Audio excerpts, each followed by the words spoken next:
नमस्कार दोस्तों, आज ध्यान नमस्कार। के थर्ड सेशन में आप सबका स्वागत है। मैं डॉक्टर मनीषा से रिक्वेस्ट करूंगी कि आज का जो हमारा टॉपिक है, मीरा को लेकर, कृष्ण की मीरा और मीरा का कृष्ण।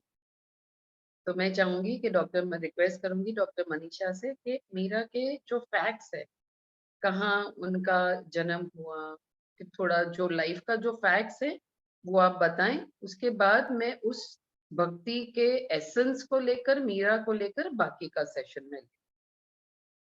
तो प्लीज मनीषा जी।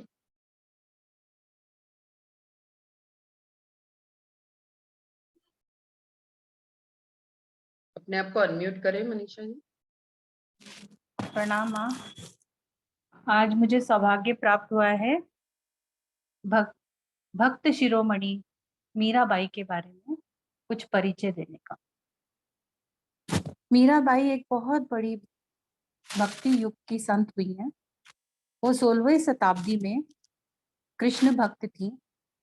मीराबाई का जन्म 1498 में दादू जी के चौथे पुत्र रतन सिंह के राठौड़ परिवार, मेड़ता के राठौड़ परिवार रतन सिंह जी के घर में हुआ। मीरा का विवाह मेड़ता के सिसोदिया परिवार में, राज परिवार में हुआ। चित्तौड़गढ़ के महाराणा भोजराज उनके पति थे, जो कि महाराणा सांगा के पुत्र थे। विवाह के कुछ दिनों बाद उनके पति का देहांत हो गया था। पति की मृत्यु के बाद उन्हें पति के साथ सती होने के लिए कहा गया, लेकिन उन्होंने ये साफ मना कर दिया। वो बिल्कुल ही तैयार नहीं थी इस चीज के लिए, क्योंकि वो कृष्ण को ही अपना पति मानती थी।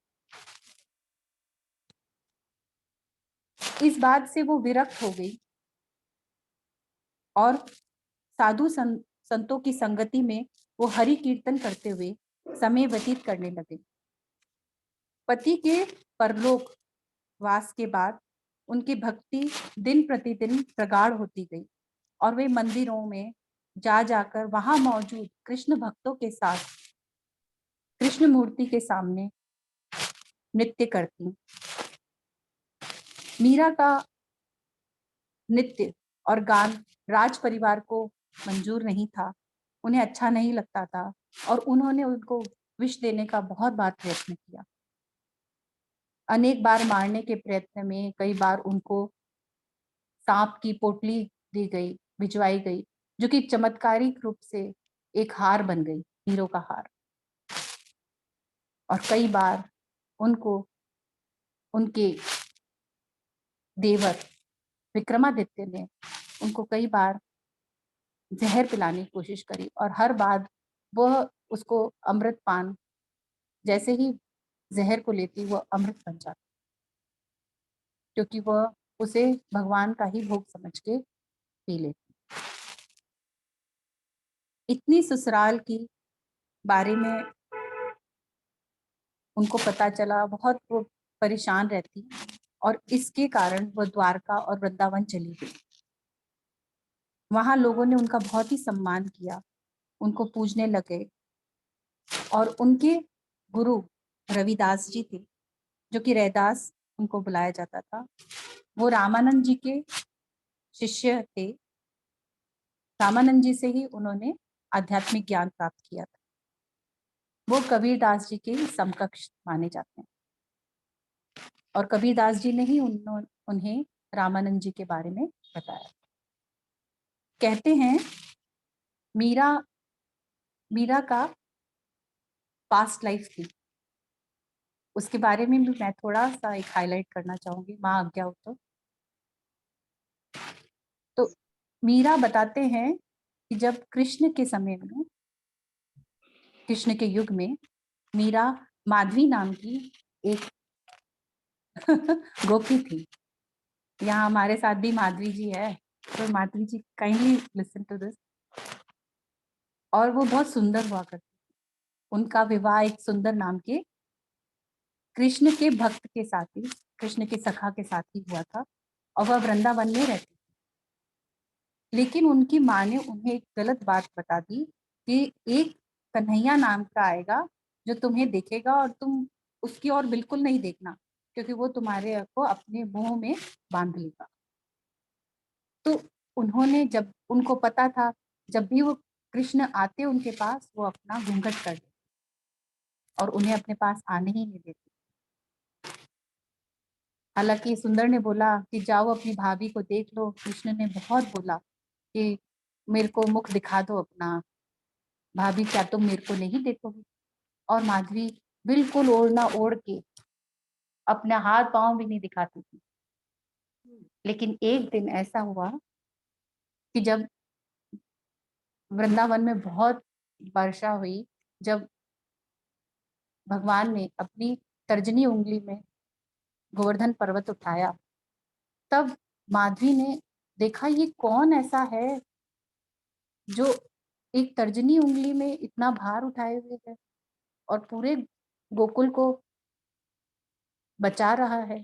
तो उन्होंने उनकी उंगली देखी, उंगली से देखते देखते हाथ देखा, हाथ से पूरा, जब उन्होंने कृष्ण जी का मुख देखा, वो वही मंत्रमुग्ध हो गई और उन्होंने बोला, हाय ये क्या मैंने कर दिया, मैंने उनका श्रीमुख देखने से इनकार कर दिया, ये मेरे से कैसी खता हुई।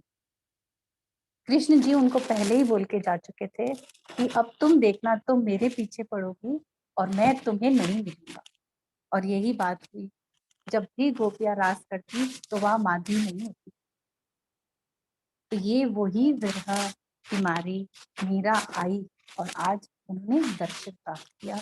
मीरा ने फिर इस युग में आके, कलयुग में आके दर्शन प्राप्त किए और वो विलीन हो गई रणछोड़ मंदिर में, द्वारका जी धाम में। वो बोलते हैं कृष्ण की भक्ति में इतनी विलीन हो गई, वहीं बोलते हैं मूर्ति में विलीन हो कृष्ण। ये उनका 1547 बताते हैं उस दिन उनका वो विलीन है। यही उनकी पटकथा है, रचना। ये मैं उनकी कृतियों में, जहाँ उन्होंने बहुत सारी चीज बताई थी। नरसिंह जी का मायरा उनका बहुत फेमस एक मायरा है, एक संरचना है। और उनके गीत, बहुत गीत अच्छे हुए हैं, बहुत प्रसिद्ध हुए हैं। पायो जी मैंने राम रतन धन पायो, और राग है, पट भी है, बहुत सारी उन्होंने काम किया है। उन्होंने एक विनय पत्रिका भी लिखी थी तुलसीदास, हाँ तुलसीदास जी को।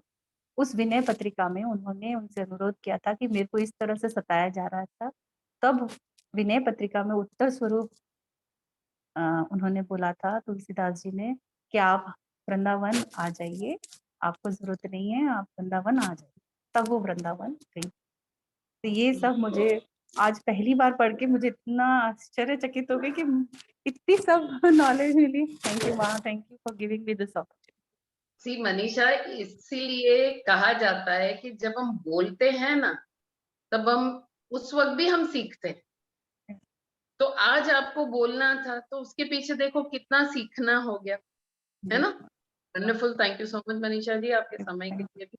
और कोई है में जो कार्य, भले गूगल में जो लिखा हो, किताबों में जो लिखा हो, वो सब साइड पर आप मीरा में से क्या ग्रहण करते हो या आप मीरा से क्या सीखते हो, वो यहाँ पर हमारे ग्रुप में से कोई भी उस चीज को शेयर करना चाहेंगे?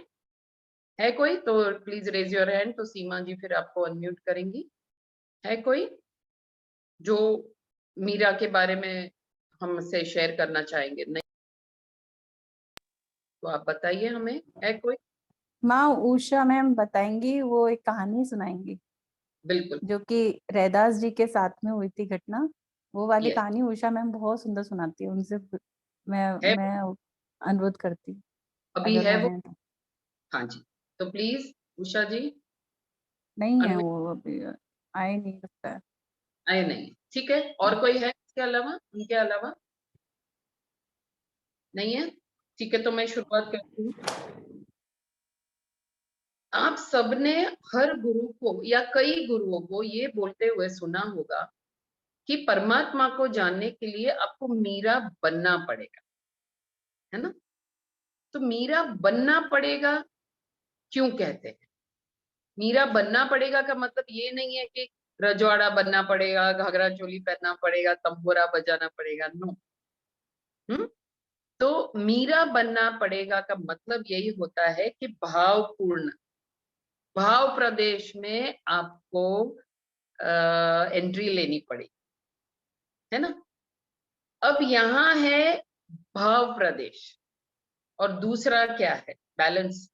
देखो, भाव प्रदेश को हम इंट्यूशन भी बोल सकते हैं, फीलिंग्स भी बोल सकते हैं, ऐसा कुछ भी बोल सकते हैं ना।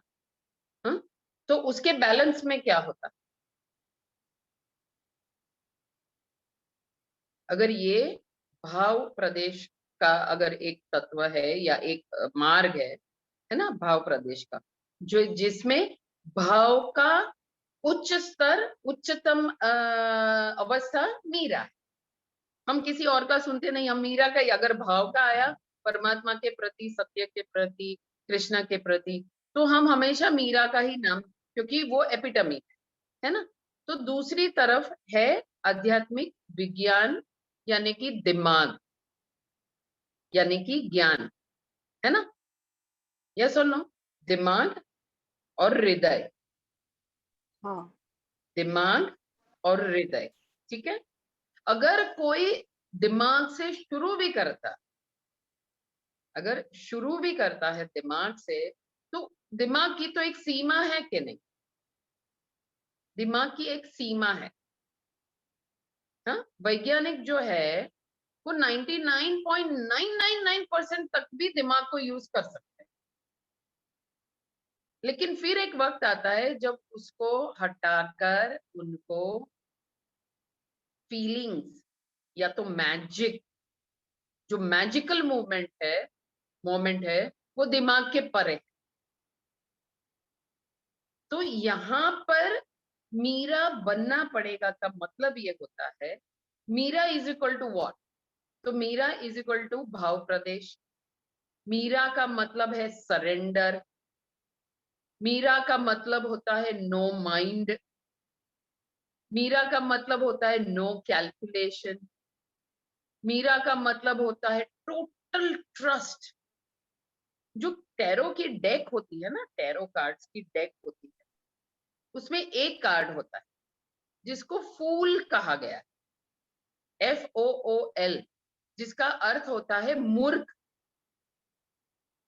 तो ये मूर्ख फूल को दिखाया जाता है कि वो ऐसे डंडा है, उसकी पोटली है, मतलब उतना ही सामान है, ज्यादा सामान नहीं है, पर्वत के एकदम एज पर खड़ा है, एक पैर बाहर है, मतलब अब वो छलांग लगाने वाला है, अपनी मस्ती में कुछ सोच नहीं रहा है। लेकिन फिर भी सबसे महत्व का वो कार्ड है द फूल। क्यों? क्योंकि वो जब कूद भी जाएगा ना, तो उसको कुछ होने वाला नहीं, और अगर होगा तो वो अच्छा ही होगा। मतलब वो कहते हैं ना कि नीचे परमात्मा खड़ा होगा उसको गिरने से बचाने के। तो ये मूर्ख, ये द फूल का जो कार्ड है, मतलब आमतौर पे मीरा को तो लोग मूर्ख ही कहेंगे ना।